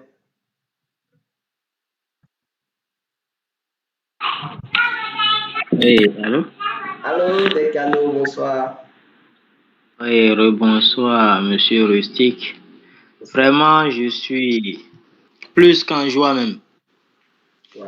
Je n'ai pas regretté d'avoir passé ces près d'une heure environ avec vous ce soir. J'ai appris énormément de choses qui m'ont renforcé dans certaines choses que je savais et qui m'ont orienté dans beaucoup de choses et que prochainement je saurai quoi faire. Vraiment, c'était comme si vous avez vu que effectivement, il y a beaucoup de personnes qui travaillent, qui ont de l'argent, en tout cas, qui en réalité, d'autres personnes les envient. Mais elles-mêmes savent qu'elles n'ont pas la paix du cœur. Yes. Soit elles travaillent pour avoir de l'argent, pour payer les factures. Ouais. Et là, le milieu dans lequel ces personnes vivent là, on les apprécie pour avoir été à un certain niveau donné, mais ces personnes même souffrent, y compris nous. Par exemple, moi-même, actuellement, sur le plan professionnel, je vous assure que je vis une situation un peu pareille. Ça dit que je travaille, j'ai étudié, j'ai de diplômes, j'ai de l'expérience, je travaille, on me paye pour ça et les gens m'envient. Mais moi-même là, je ne me vois pas d'ici des années encore en train de faire ça. Et depuis quelque temps, je me posais des questions qui m'amenaient progressivement à tenter de faire le ménage, me préparer par rapport à comment gérer le futur, quoi. Et bim, Ouais. je lis cette affiche-là ou bien ce poste-là, ça m'a beaucoup intéressé. Et vraiment, j'ai été très ravi d'avoir suivi tout du début jusqu'à la fin et ça m'a beaucoup apporté. Merci Wow. bien. Merci beaucoup, Delcano. Vraiment, merci pour ce partage d'expériences et voilà, de situations de vie actuelle dans laquelle en fait vous êtes. Et effectivement, beaucoup de personnes n'ont pas le temps. Franchement, le quotidien nous empêche. En fait, tout est mis en place pour qu'on ne puisse pas vraiment se poser ces genres de questions-là. Parce que tu te lèves chaque matin, tu as des factures à payer, tu as des enfants qui doivent manger, tu as une femme, tu as un mari, tout le monde doit manger, tu as une famille, et une belle famille, etc. Ta propre famille, tout le monde, tes parents, tout le monde doit manger. Donc, tu es obligé de te battre, de trouver un emploi, de te déployer, etc. Mais finalement, tu as tout ce que tu as, mais tu n'es pas, comment je vais dire, prospère, tu n'es pas épanoui dans ce que tu es en train de faire. Et tu sens en toi que en fait, c'est pas toi-même ça. C'est pas toi-même ça. Non. Et donc, l'objectif, c'est de se dire, OK, si je vis dans cette situation jusqu'à la fin de mes jours, mais j'aurais raté en fait mon existence quasiment. Donc, il faut vraiment se donner du temps, même s'il faut aller faire une retraite personnelle et se retirer quasiment pour prendre ces questions-là et puis commencer par planifier ou bien replanifier en fait, repenser sa vie. C'est ça en fait ce qu'il faut faire. C'est vraiment ça qu'il faut faire. C'est pas, l'objectif n'est pas de dire, OK, je vais me mettre dans la routine jusqu'à la fin. Non. Il faut qu'à un moment donné, je me dise, OK, attends, je prends une pause. C'est comme si vous étiez en train de suivre une vidéo, d'accord, et puis à un moment donné, vous vous rendez compte que, en fait, quelque chose ne va pas là. Donc, vous prenez une pause, et puis voilà, vous faites, comment je vais dire, voilà, un peu feedback pour vous poser, en fait, les bonnes questions pour pouvoir reprendre encore l'envol. Et quand on ne le fait pas, on aurait beau avoir en fait les choses matérielles, mais on va sentir en nous-mêmes qu'il y a quelque chose qui ne va pas. Et parfois, quand ce que vous découvrez, en fait, quand votre talent et puis votre métier se mélangent, c'est là vraiment le ouf. C'est-à-dire que ce que tu as appris peut-être à l'école se complémente ou bien est en phase avec ton habileté naturelle. Vous allez remarquer que finalement, vous êtes dans votre marigot. Vous êtes, franchement, vous travaillez comme si voilà. Et les gens se demandent, mais ce gars-là, il trouve une énergie où? En fait, son énergie vient du fait que son métier qu'il fait et puis le talent qu'il a se mélangent complètement. Et donc, il peut rester même au boulot pendant des heures et des heures. Il peut faire un travail pendant des heures et des heures. Il n'est pas fatigué, il n'est pas épuisé émotionnellement. En fait, il est dans son marigot. Un poisson qui se retrouve dans l'eau, il ne fournit pas d'effort en fait. Un oiseau qui se retrouve en l'air, il ne fournit pas d'effort parce que euh, il est dans son marigot. c'est ça l'objectif. L'objectif, c'est de trouver son marigot. Qu'est-ce que, voilà, où est mon poisson, où est mon marigot, voilà, dans quel marigot je peux rester pour nager facilement sans aller, en fait, dépenser toute mon énergie, tout mon argent, etc., etc. Et quand vous rentrez dans ce marigot, vous allez vous rendre compte que, en fait, l'argent même vient. Ceux derrière lesquels vous êtes en train de courir là, c'est ça qui court derrière vous maintenant. Parce que vous devenez en fait une source d'inspiration. Et les gens payent en fait pour pouvoir, en fait, juste vous voir manifester ce talent-là. Aujourd'hui, les gens payent pour aller voir des concerts de, je sais pas, de Beyoncé, de Jay-Z. Pourquoi? Parce que ces gars, ils ont découvert peut-être un talent. Voilà, ils ont découvert un talent et puis ils l'ont exploité à fond. Et puis les gens vont payer des billets pour aller regarder leur concert. Et c'est comme ça que ça évolue. Donc, franchement, je pense que c'est super important pour que chacun de nous puissions prendre à des moments donnés une pause et se poser les bonnes questions. Alors, Regina, Louise, Hubert, je ne sais pas si vous avez des apports. Oui, bonsoir Rusty, bonsoir à tous. Bonsoir Regina. J'ai dû activer la caméra parce qu'apparemment le micro ne voulait pas marcher sans la caméra, je ne comprends pas trop. Donc voilà. Donc comme Delcano, vraiment très contente d'avoir pu participer à cette première session. Je fais partie de ceux qui ont la chance d'avoir lu le livre. Et comme je te l'avais dit, c'était une très très belle lecture et en suivant cette session, ça a encore approfondi ce que j'ai déjà pu vivre en lisant le livre. Et je suis allée rechercher le livre là tout de suite parce que je n'ai pas encore pris le temps de répondre aux questions qui sont à la fin, qui nous a montré. Donc là, je pense que c'est le cap, il faut y aller. Et c'est très important. Donc, j'ai une question. Tu nous as bien pris le temps de parler des talents et ça, c'est très vrai. On a eu nos diplômes, on a eu nos examens, etc. Mais aucun enseignant, personne ne nous a vraiment fait asseoir un moment pour nous dire le talent, c'est ça qui. On a étudié une matière, etc., etc. Et voilà, aujourd'hui, comme a dit Delcano, on fait telle profession, voilà. Mais est-ce qu'au fond de nous, c'est ce qui nous fait vibrer avec passion? C'est la question. Donc, moi, j'ai une petite question. Le talent, je n'ai pas encore répondu à ces questions. On verra bien ce que ça a donné par la suite.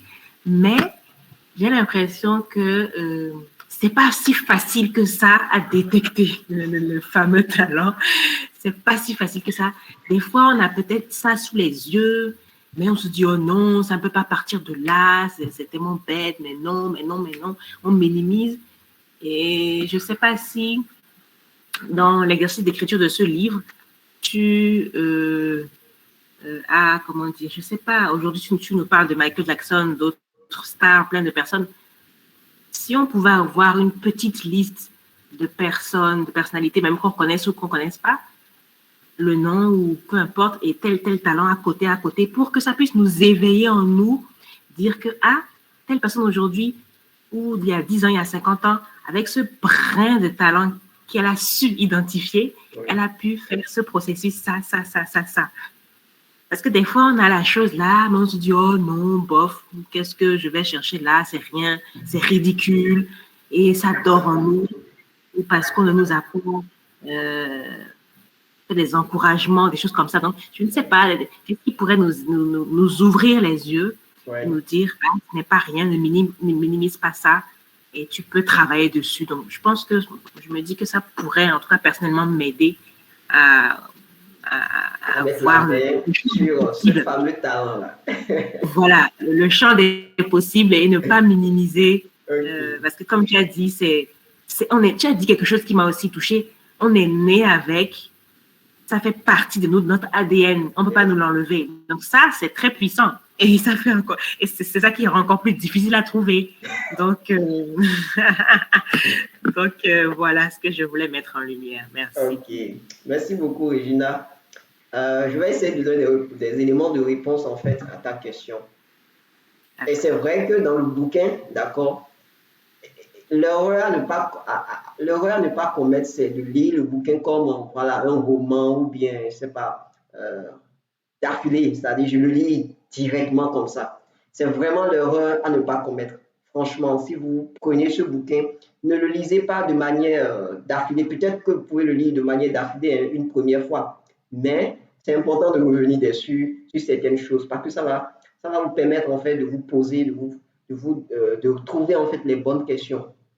Alors, c'est vrai que dans le bouquin, il y a une bonne partie de ce bouquin où j'ai traité de certaines questions, des questions que vous devez vous poser comme qu'est-ce que je sais faire de manière naturelle sans avoir la notion du temps. Il y a des choses en fait qu'on sait faire sans avoir la notion du temps. Tu le fais et tu te rends même pas compte que en fait le temps est en train de passer. Première chose, ça c'est un indice. Deuxième chose, tu te rends même pas compte que tu es en train de t'épuiser en fait. C'est-à-dire que quand les gens te voient en train de faire ça, les gens se disent tu t'épuises. Mais toi-même, tu ne te rends pas compte que tu t'épuises. Pourquoi? Parce que c'est une énergie qui est en toi et tu es obligé de le faire. Donc ça te motive. Deuxième indice, quelque chose que tu fais sans que tu te rendes compte que tu t'épuises en fait. Ça, c'est deuxième chose. Troisième chose, c'est quelque chose que je fais et qui tout le temps, les gens me disent, waouh, c'est toi qui as fait ça. Les gens s'étonnent. Les gens, en fait, témoignent que je le fais bien. Les gens témoignent que je sais le faire. Les gens témoignent. En fait, il y a des choses que notre environnement nous permet en fait, d'avoir les yeux dessus. Parce que quand je fais quelque chose, les gens me disent, waouh, tu sais faire ça. Waouh, c'est extraordinaire ce que tu sais faire. Troisième chose. Quatrième chose, c'est aussi nos parents. Ça se retrouve dans nos parents. Puisque j'ai dit que c'est dans l'ADN, en fait. Notre ADN vient d'où? Ça vient de nos parents, ça vient de nos deux parents. Et ce que nos deux parents ont eu vient de leurs deux parents à eux. Donc, en fait, l'idée, c'est de savoir un peu, quand j'observe mon père, d'accord? Qu'est-ce que mon père a et que moi j'ai aussi? Qu'est-ce que ma maman a? Ou bien qu'est-ce qu'elle aime? Elle est passionnée de quoi? Et que finalement, quand je retrouve ça en moi, je me dis que, ah, finalement, moi-même, j'ai ça. Peut-être que j'ai pris ça de chez elle.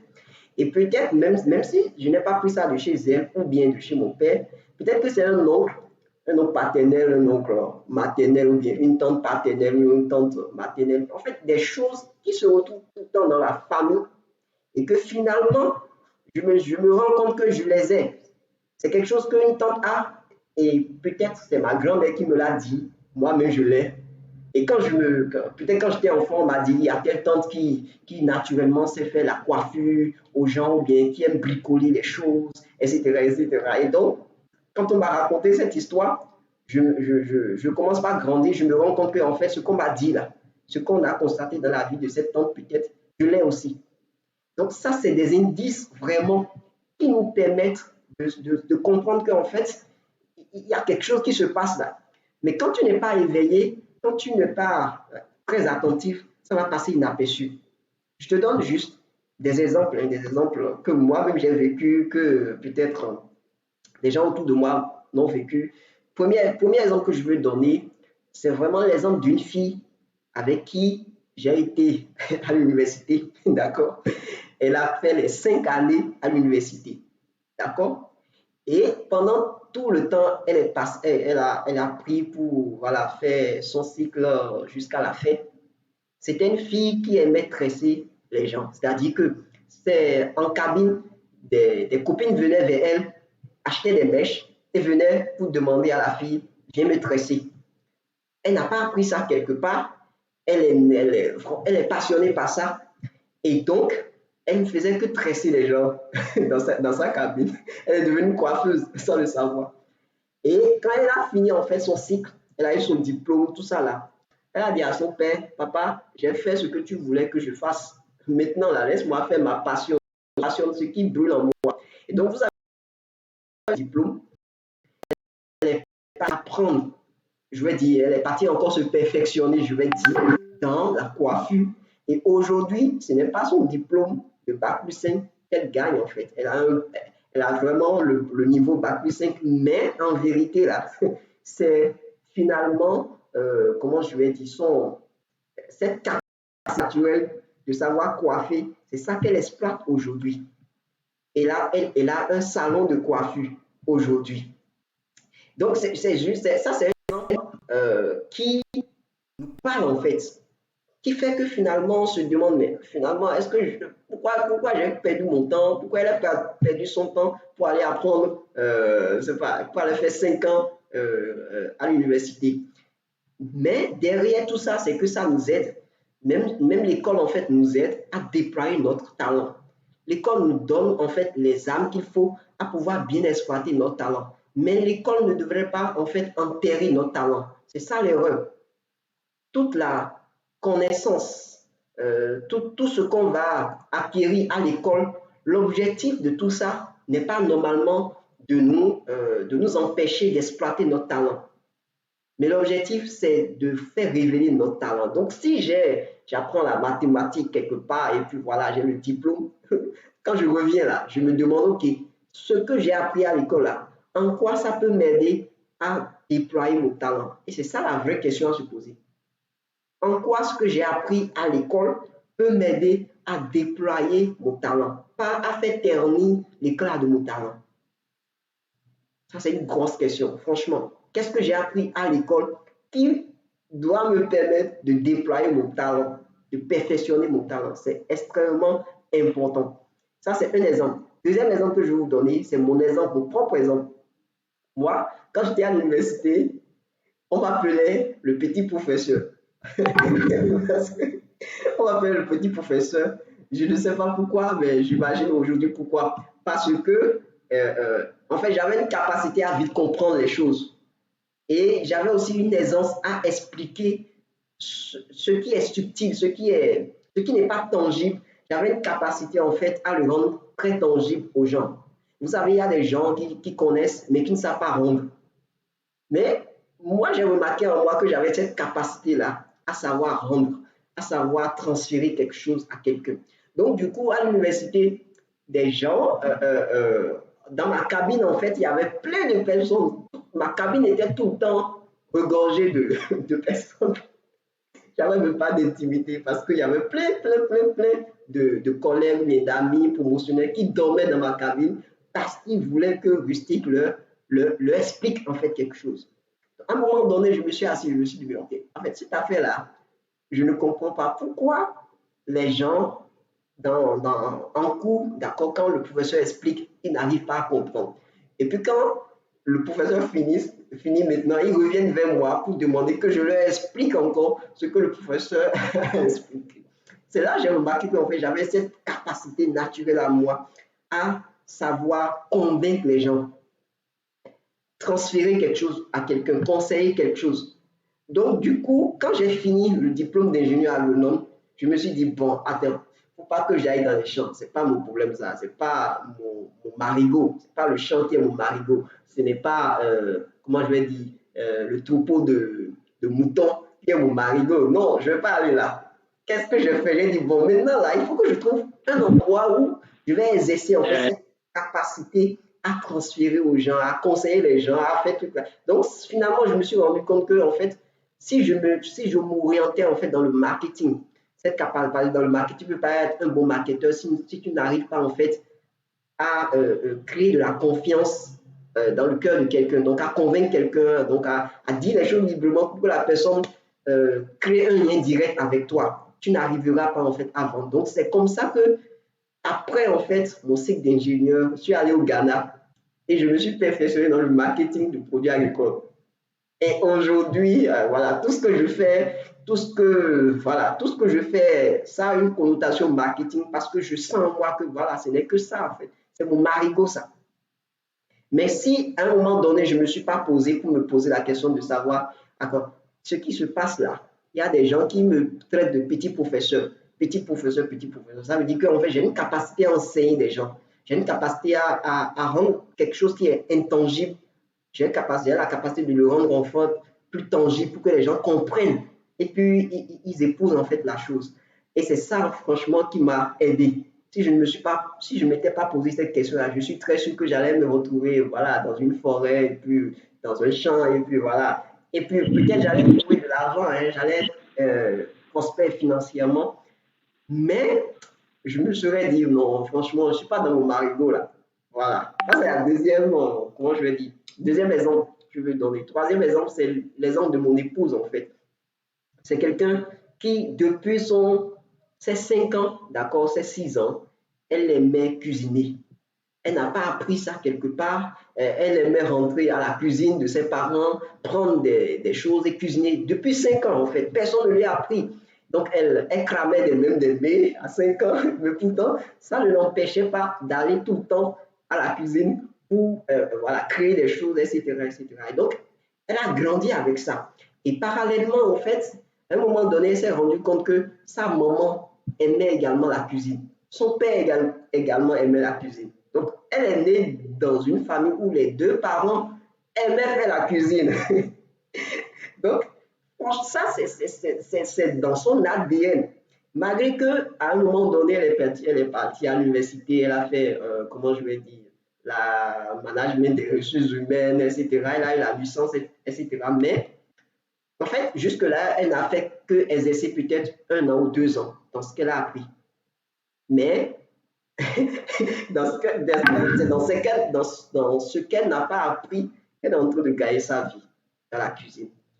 Et quand vous la voyez, c'est quelqu'un qui aime, même s'il faut prendre du temps pour décorer le plat, franchement, elle prend tout son temps pour décorer le plat. Et je lui dis, mais arrête là, on fait manger le truc, mais on n'a pas envie de voir forcément le truc. Le client t'attend, il est impatient pour manger, mais toi, tu prends tout ton temps pour décorer en fait le plat, etc. Donc, en fait, vous voyez que là, c'est la passion qui parle.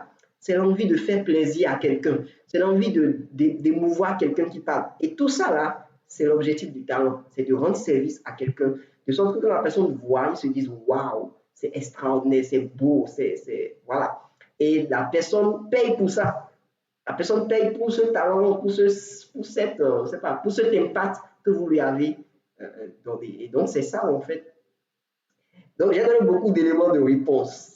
Mais je pense que les vraies réponses, ce n'est que vous. Ce n'est que vous-même et vous seul qui puissiez en fait les donner. Mais regardez autour de vous, regardez ce que les gens disent, regardez voilà, ce qui est naturellement en vous, regardez vos parents, regardez votre maman, regardez vos grands-parents même, vos grands-pères, regardez-les, fouillez un peu et vous allez voir qu'en fait, il y a quelque chose qui se répète et qui se retrouve en vous. Et que quand vous le faites, franchement, les gens se disent waouh, waouh. Et ça même, ça c'est encore plus subtil, hein, ça va même dans le sens où vous aimez prendre votre argent pour investir dans quelque chose. Si je suis quelqu'un, je prends mon argent pour investir dans le luxe, c'est-à-dire j'achète des habits de luxe, tout ça là, ça veut dire qu'en fait j'ai quelque chose là. Même là où j'investis mon argent, donne une idée du talent. Là où j'investis mon argent, si j'ai 100 000 et que sur les 100 000, j'utilise 70 000 à ne acheter que des fringues, ça veut dire qu'en fait, il y a quelque chose qui est là. Il y a un talent qui est là, qui est caché. Cette capacité-là comment je vais dire, à voir ce qui est beau, à voir ce qui est vraiment beau, joli. C'est aussi du talent. Parce que je peux, quand je le travaille bien, je peux conseiller des gens qui s'habillent mal. Je peux les conseiller, j'ai du goût. Ça aussi, c'est du talent. Parce que tout le monde n'est pas capable d'habiller les couleurs. Tout le monde n'est pas capable comment je vais dire, de marier les couleurs. Quand moi, je suis capable de le faire, je peux prendre ça et conseiller des gens. Et ça va faire en fait mon gagne-pain.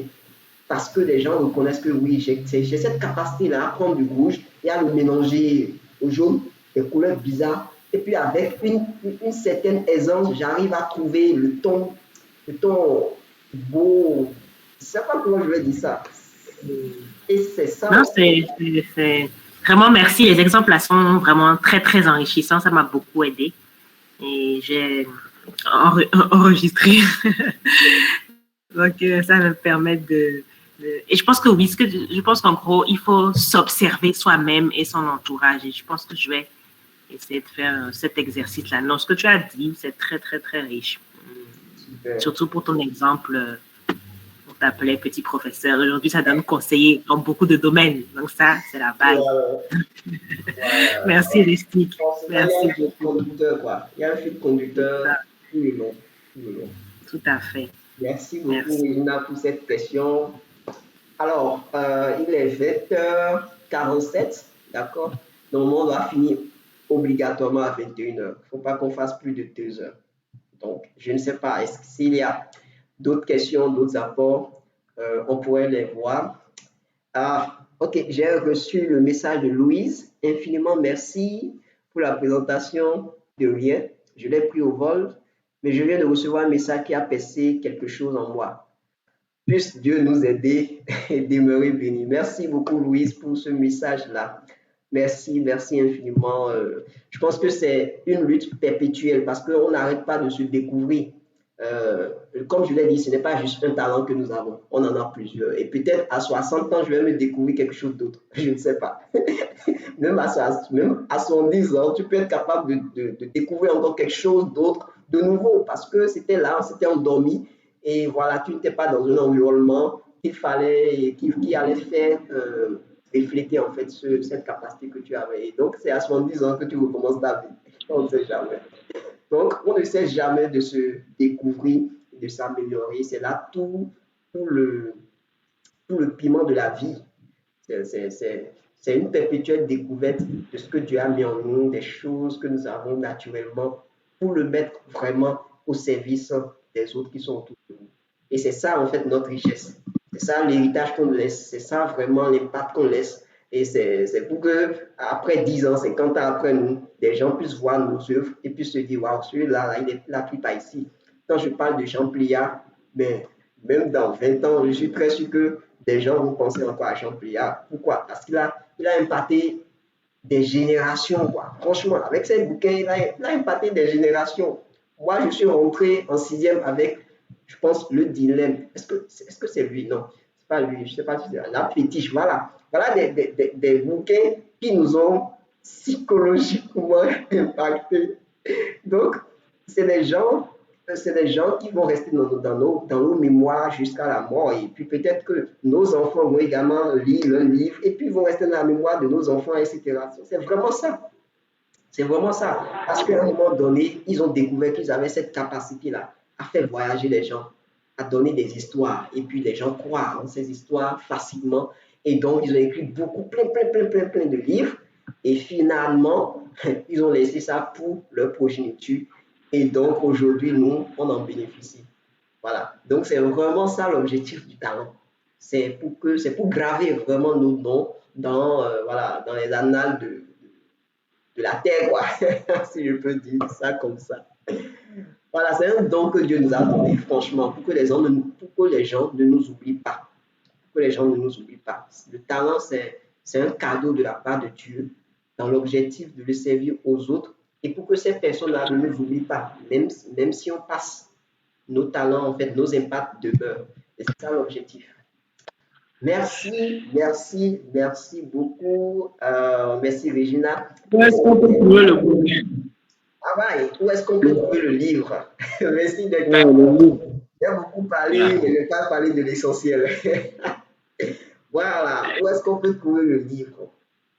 Je pense que le livre, en fait, se retrouve il y a la librairie Semences de Vie. Donc, c'est une librairie qui est en face du CG1 de Calavi. Ça, c'est un premier endroit. Le deuxième endroit, je crois que ça se retrouve également à Cotonou, à Fidjilocé. Fidjilocé, sur le pavé de Oudoual. Il y a un espace qu'on appelle le local. Donc, vous rentrez, c'est un espace de distribution de produits locaux. Donc, au sein de cet espace-là, il y a voilà, mon livre qui est là. Et bon, il y a d'autres choses qui se vendent. Donc, là, vous pouvez également retrouver le bouquin. Donc, c'est essentiellement les deux endroits où vous pouvez les retrouver physiquement, à Cotonou et puis à Calavi. Et puis, voilà, pour ceux qui sont à l'extérieur du pays, en fait, il y a un lien sur lequel ils peuvent commander le bouquin et ils seront voilà, livrés. Donc, voilà, en fait, les différents lieux de vente du bouquin. Donc, bientôt, ça sera sur Amazon, bientôt, très bientôt. Disons que c'est dans à peine 2 semaines. Dans 2 semaines, je croise les doigts. Ça sera sur Amazon pour que, en fait, plein de personnes qui n'ont pas accès voilà, au bouquin physiquement au Bénin puissent l'avoir peut-être en France et puis dans les autres pays. Voilà l'objectif. Voilà. Donc voilà un peu ce qui nous a réunis ce soir. Et je tiens vraiment à remercier chacun de vous pour avoir pris du temps, franchement. Et comme je le dis, il y a beaucoup de personnes qui ont vu, qui se sont inscrits. J'avais eu près d'une trentaine, hein, près d'une trentaine d'inscrits. Près d'une trentaine d'inscrits, de personnes qui se sont inscrites. Mais finalement, si vous regardez, vous allez vous rendre compte que c'est à peine voilà, une dizaine de personnes. Et c'est ça l'enjeu. L'enjeu, c'est pas tout le monde. Quand il s'agit de ce genre de sujet, c'est vraiment ce n'est que de petites personnes qui arrivent à tirer leur épingle du jeu. Et c'est ça la vie en fait. La vie, elle est vraiment vécue par, comment je vais dire, une petite partie de personnes. Et la grande majorité, elle ne fait que subir la vie. Mais les autres, en fait, il y a une petite minorité qui vit vraiment la vie. Mais d'autres, une grande majorité subissent la vie. Et j'espère que ça ne sera pas votre cas. Alors que Dieu vous bénisse et retrouvons-nous probablement le dimanche. Le dimanche, il y a le deuxième webinaire qui sera organisé sur la thématique du mentorat. Oui, j'ai découvert mon talent, j'ai fait tant. Ok, mais il y a vraiment le rôle de quelqu'un, en fait. Il y a un mentor qui va nous aider vraiment à rester focus. Parfois, quand nous avons découvert notre talent, on est peut-être susceptible de dévier.